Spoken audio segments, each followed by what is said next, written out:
Well, Doug, tell me with, first off, decision to run, what kind of prompted you to throw your hat in the ring, so to speak, and get involved this time around?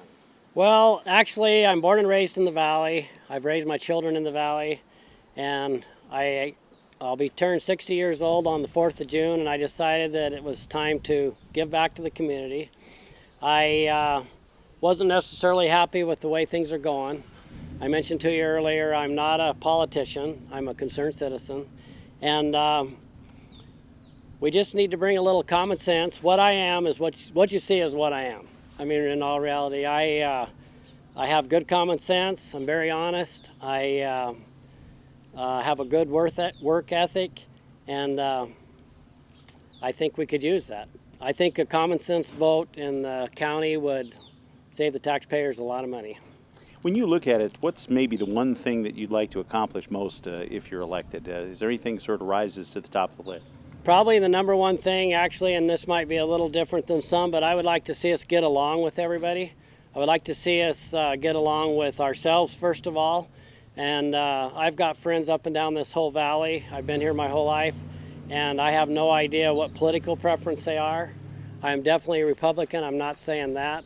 But I'm just saying we need to get along. We need to get along with county employees. We need to get along with the citizens of Ravalli County. There's been a lot of controversy, especially this last year or so, on a lot of different issues, treasurer, different issues. It sounds like you're sort of looking at trying to dial down the animosity or that part of it, I guess, a little bit, right? I'd say that's true. I'm not coming in with any side agendas whatsoever. I don't have to accomplish anything. I just have to be who I am. And I think by being who I am, I can accomplish a lot. Like I said, I think the common sense could save us a lot of money. If it could save us some of these lawsuits, that would be huge right there. And the people feel better. I'm a people person. I've been in leadership position in my church for the past 20 years. I actually served as bishop of the Blodgett Canyon Ward for 6.5 years.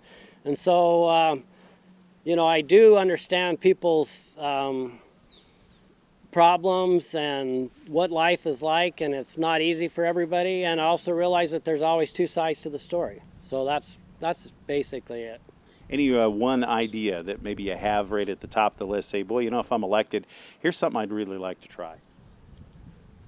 No, not necessarily. I mean, I know there's going to be a learning curve with me. You're actually getting more who I am and what I am than what I know at this point. And I'm not trying to say that I know everything, because there's no way I do. But I will commit myself to being there full-time, a full-time job. My background is basically agriculture, and I raised my own cows. I sold those cows this last fall just so I'd have more free time, and I just want to dedicate my time to being more of a public servant and not so much of a public problem. I guess my pitch line is I'll create solutions, not problems.